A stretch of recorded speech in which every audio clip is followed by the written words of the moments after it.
presents Major League Baseball Magazine, featuring baseball's greatest games. Spotlight on Game 6 of the 1975 World Series.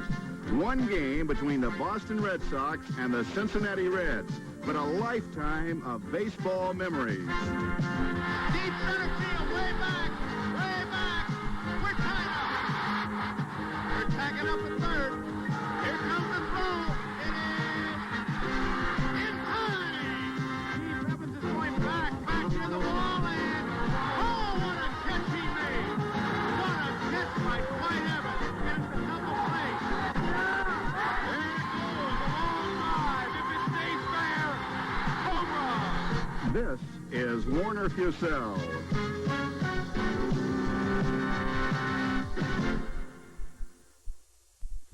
Presenting the newest idea in lighting and the oldest idea. The new Coleman electronic ignition lantern and the torch.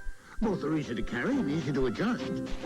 But the Coleman lantern is also easy to light without matches. You turn it on just by turning a knob, while the torch depends on a somewhat less reliable ignition system.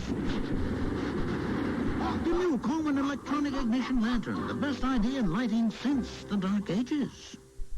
I used pressure-treated lumber, and I still have $800 in water damage. How come? Even treated wood needs Thompson's Water Seal protection. This patio was supposed to last for years. Now I have $1,200 in damage. Why? Your concrete wasn't protected with Thompson's Water Seal. Thompson's penetrates into wood, brick, or concrete to form a barrier water can't get past, even when driven by 98-mile-per-hour winds. Let it rain. This time I use Thompson's, a great defense against repair expense. Thompson's, the first name in lasting protection. Enjoy extra sugar-free gum. Come on. You get extra refreshing flavor that keeps coming through. Extra sugar-free gum lasts an extra long time for you. Sugar-Free Extra is unsurpassed in fighting cavities. That's right, unsurpassed in fighting cavities. And Extra has NutraSweet. Extra refreshing flavor that keeps coming through. Extra sugar-free gum lasts an extra long time for you. Extra helps fight cavities and lasts extra long.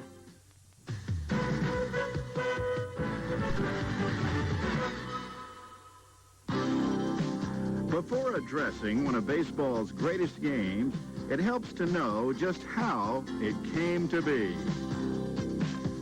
The 1975 Boston Red Sox were led by catcher Carlton Fisk and future Hall of Famer Carl Yastrzemski.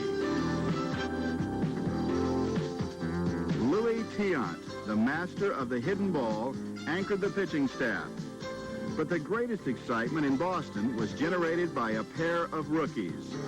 Jim Rice, who missed out on the World Series because of a broken wrist in September, and Fred Lynn, Rookie of the Year and the American League's most valuable player. In the playoffs, the Red Sox took on an Oakland team that had won 3 straight World Series and pulled off a 3-game sweep of their own. A different tune was being played in Cincinnati, where the Reds won their division by 20 games behind the speed of National League MVP Joe Morgan and the solid leadership of catcher Johnny Bench. Tony Perez added a touch of class to the Big Red Machine, while manager Sparky Anderson provided a measure of relief practically every game. Captain Hook, they called him. Captain of a bullpen that rarely sat down. But no man better epitomized the Reds than Pete Rose.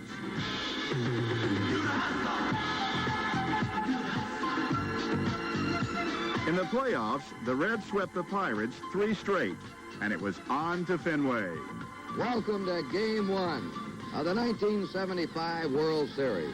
The National League champs, the Cincinnati Reds, versus the American League champs, the Boston Red Sox. 2 superb ball clubs that had great seasons. The Red Sox are the underdogs. They've been all year. The Reds know if the Red Sox play against the Cincinnati team the way they did against the A's, it's going to be a stirring and a very tough series. Tiant was masterful in Game 1, pitching for the first time as a pro in front of his dad. That first game, the Reds came into the series big favorites. And he walked out and he just completely shut them down and stunned the Reds the way he pitched. And he made it evident that the Red Sox were going to make this a really tough series. Crowd on its feet here at Fenway on an overcast, raw day. And Petrocelli gloves it. Oh, in time. And the Red Sox have drawn first blood in the 1975 World Series. The second game, the Reds came from behind to win in the ninth inning. And then the third game, there was all the brouhaha over the interference. With the game tied at 5 in the 10th, Ed Armbruster bunted and got tangled with Fisk on the play. The umpire said no interference. Red Sox manager Darrell Johnson felt otherwise. The man ran into him with a thing. He was interfering, and you went to call it. You tell me what you were calling and what he did. On a play like that, I'm telling you, the man interfered with that man on his play. The runners advanced, and 2 batters later, Joe Morgan singled to give the Reds a controversial 6-5 victory and a 2-1 lead in the World Series. Still in Cincinnati for Game 4, Tiant returned with a vengeance, but needed a ninth-inning miracle catch by Lynn to preserve the 5-4 win. Sparky seemed unfazed, and for good reason, as the next night, Perez snapped an 0-for-15 slump with 2 home runs, as the Reds took a 3-2 series lead and set the stage for one of baseball's greatest games.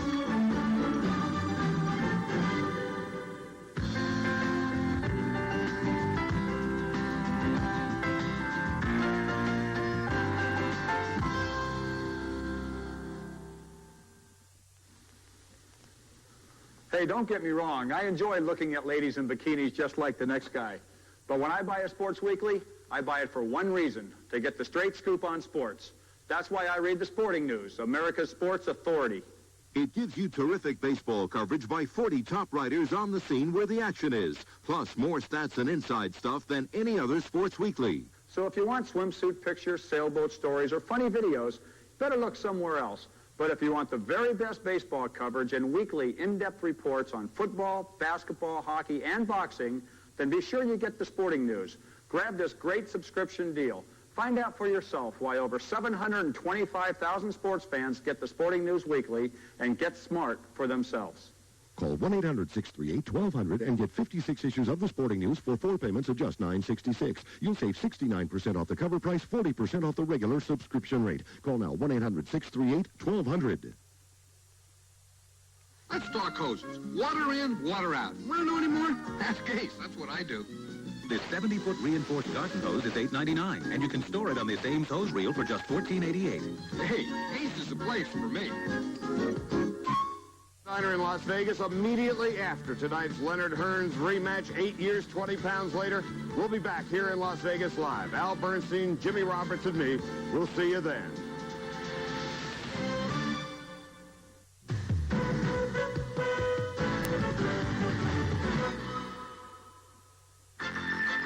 It was almost as if God himself to create a dramatic pause prior to Game 6 in the form of a steady downpour that delayed the game for 3 straight days.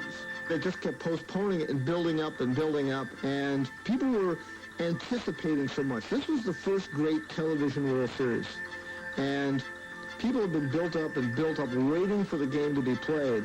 And so it made for, I believe, the largest audience ever at the time. But what it did do was it set up the situation where the Red Sox could come back with Tiant in the 6th game. And I think it led to greater drama, as it turned out.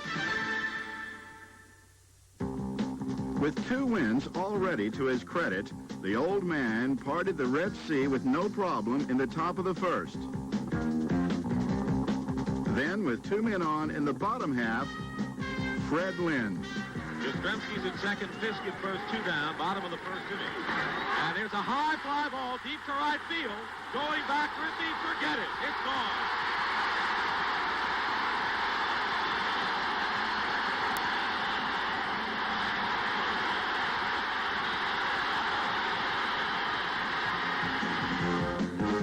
The Reds trailed by 3, but then they had trailed in every game of the series.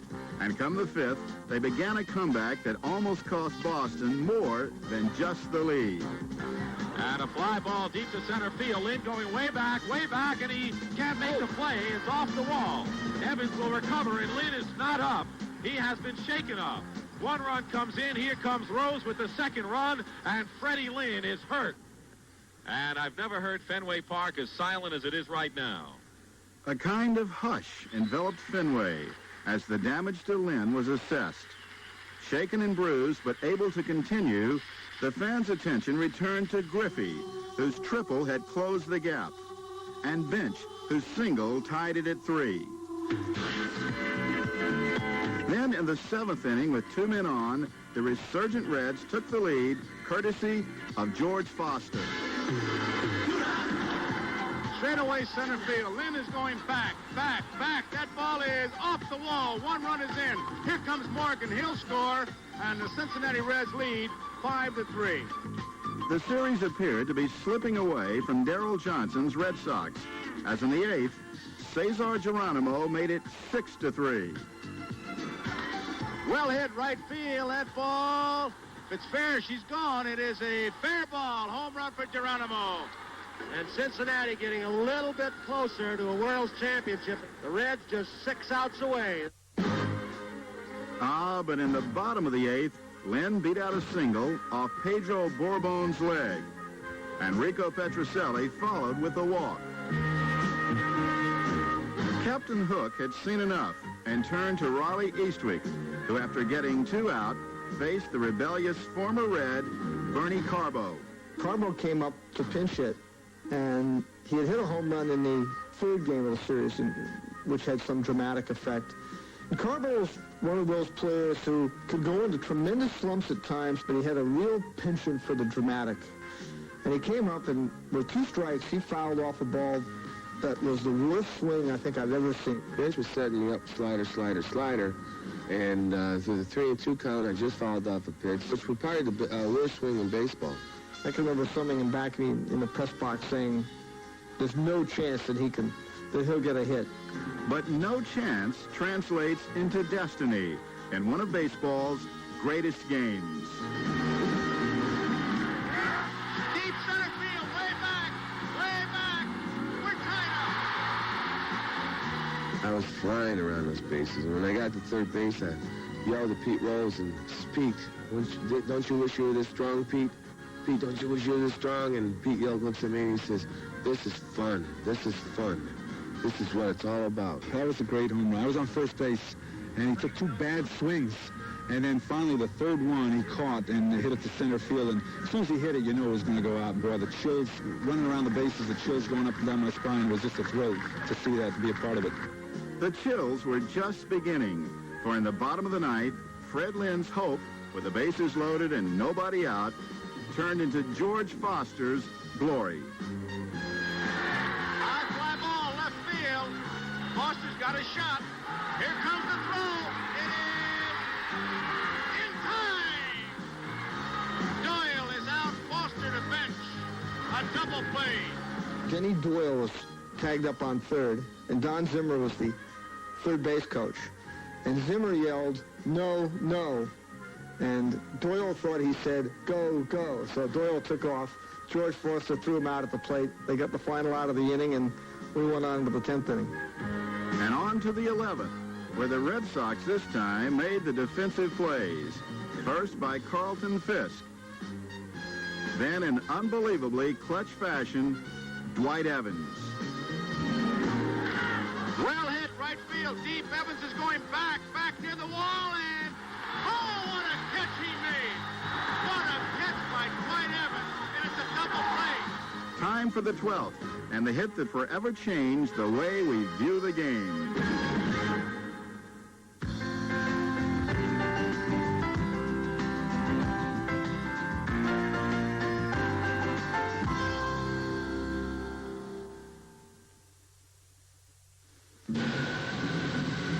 There's an enemy in your car's engine. Friction. Without the right motor oil, friction can...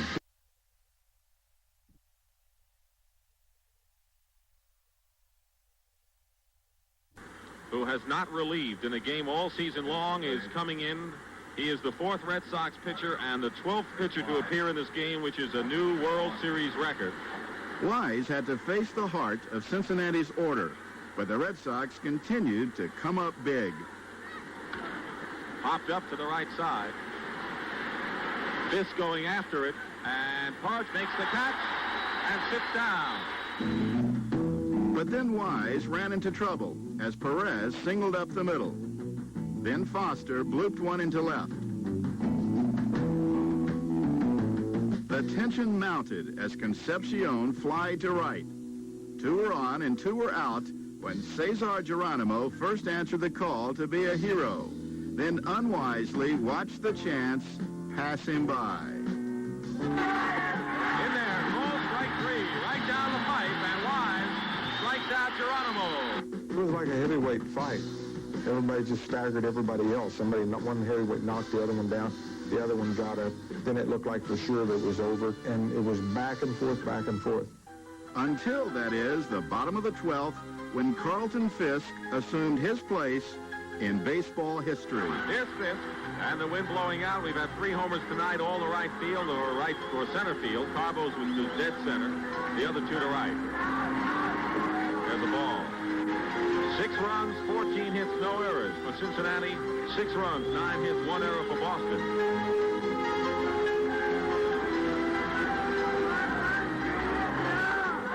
it goes, a long drive. If it stays fair, home run.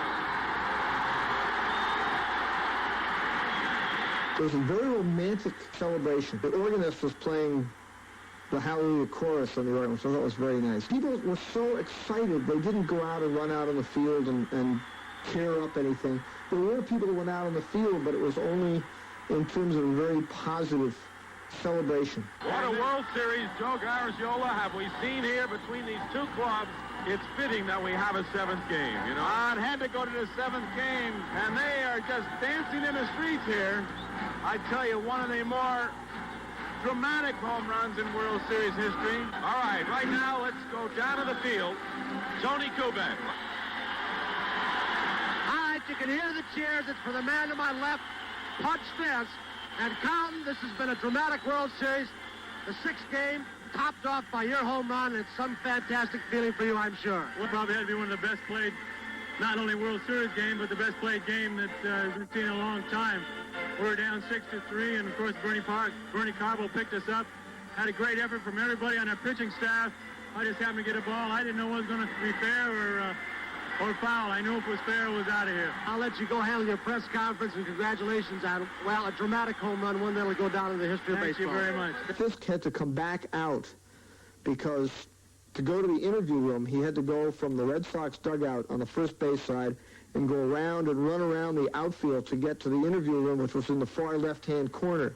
So they had to go through this sort of victory lap after the game, and everyone was still up, standing up and singing. It was really a rather remarkable sight. It was as if the hero got to parade through the square one more time. Going to the bus that night, Rose came up and tapped me on the shoulder. I was walking up. He said, "Wasn't that the greatest game you have ever been in?" I told him, "Peter Edward, you are crazy." I said, "That game there you call the greatest game we've lost." And I said, "And I'm not going to sleep tonight." And you say that's the greatest game. He said, "Look, we'll win tomorrow. But that was the best game I've ever played in." NBC's coverage of Fisk's dramatic denouement forever changed the way baseball would be presented on TV. Later, we were to learn what the viewing audience had seen, which was the camera fixed on Fisk and him dancing down the first baseline. And that was one of the great moments in World Series history. NBC has always shown that Fisk home run ever since in every promo of every World Series it's done. And it was the first time national television really ever caught the drama the way it came about. First time 70 million people ever saw the drama like that. Television realized that baseball could really be done well. It's called The Reaction Shot and can be traced to director Harry Coyle and friends. People tell me, and I've read, that even till today it's considered one of the most memorable and best shots in sports history. But there's a great story behind it. The camera that got that shot, was shooting inside the scoreboard, and he was on Fisk. But there was another thing involved, because sitting about 2 feet to the right of this cameraman inside the scoreboard was a rat. And Lou, the cameraman, had one eye on the rat and one eye on the viewfinder, and he couldn't tell, really, if the ball was coming at him or not. So he went with Fisk, and we got the great shot.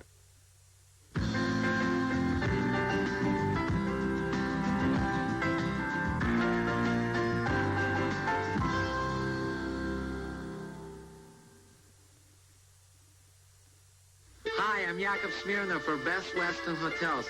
When we came to America, my mom and dad thought Columbus was the guy who discovered Ohio. So I gave them this free Best Western travel guide. It's full of maps, travel tips, and many locations with senior citizen rates. They liked it so much that ever since they've been in the car discovering America with their Best Western travel guide. Hi, Mom. Hi. They'll like it even better when they learn to drive. Don't win nothing for practice. Don't win nothing if you don't. All right, let's have it.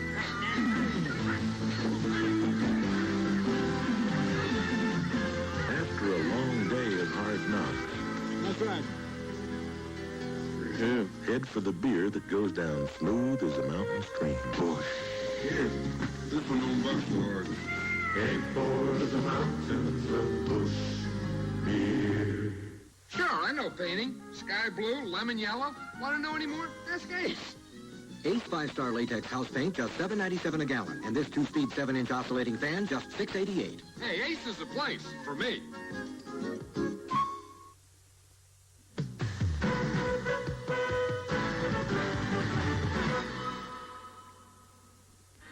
It's a lovely October night, a full moon hanging over Boston as the championship of baseball will be decided here. Game 7 of the World Series. The National League champs, the Cincinnati Reds, against the American League champs, the Boston Red Sox. Although the 7th game of the 75 series was destined for bridesmaid status, for 24 hours, the old guard of Boston had the opportunity to dream. People walked around the days just waiting for the 7th game. I don't think anyone actually thought the Red Sox could possibly lose because of the way they came back and with Bill Lee pitching. I think there was this idea that, I mean, after all, it has been since 1918, still is, that somehow this series was meant to be. The Red Sox tried to oblige as Yastrzemski's single keyed a 3-run third for Boston.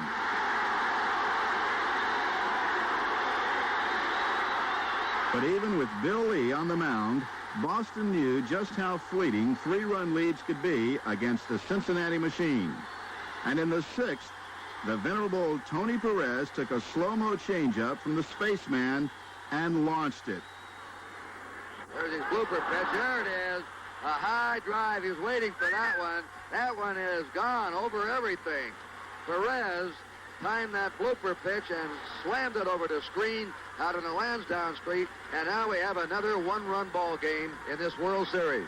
I think he do me a favor because he was dominating with that sinker away from me, and I was looking for something I can drive, with 3-0 game, and he did make a mistake. Plus, I told Sparky Anderson before they came up with 2 men going on, I'm going to hit a home run. I was confident I'm going to hit a home run, and I think he did me a favor to throw me that pitch because I seen it before.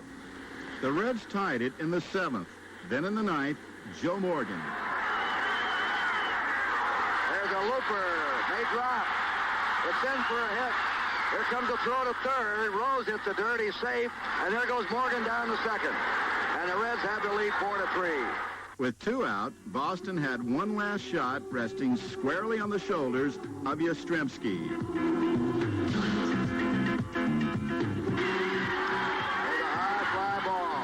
Should be all over. Geronimo's under. And Cincinnati has won the World Championship, beating the Boston Red Sox 4-3. Cincinnati had prevailed, but in retrospect, it wasn't the series that was remembered with such passion. It was Game 6. The sixth game in the 75 World Series was probably the best game overall that's ever been played in the World Series. And I think the guy named Pete Rose mentioned it the best. There wasn't a loser today. The winner was baseball in itself, because we put baseball right back on the map. The way that Bernie Carball's home run tied up a ball game, and the way that Carlton Fisk hit the home run to win that sixth game to make Game 7 possible. People got caught up in that, and certainly the news media makes it exciting also, is what they write and what they show and all the things that you see. And I think you and I both know to this day, many times on ESPN or another program, we see shots of that World Series of 1975, and certainly it keeps it fresh in my mind, at least, because I see it all the time. I think it came at a good time because baseball at that time was a little bit down, and it needed something, it needed a little spark. And ever since then, every year has been a new attendance record set, and more people come out to see baseball than ever before. And I think that series helped a great deal. Eddie Casco took me up to meet Mr. Yaki. I had never met him. He took me up to his office, and I told him, Mr. Yaki, I won't come up after, whether if you win it, I won't call you or see you, but I want to now tell you this. No matter who wins the seventh game, nobody's a winner. Baseball's a winner. I said, this series was done so well and so right, and you people were so good about it, that this series has no winner except baseball. And when all the formalities had been put to rest, and Fenway Park once again became the playground of frustration, the memories of Game 6 lingered indelibly as one of baseball's greatest games. You are so beautiful.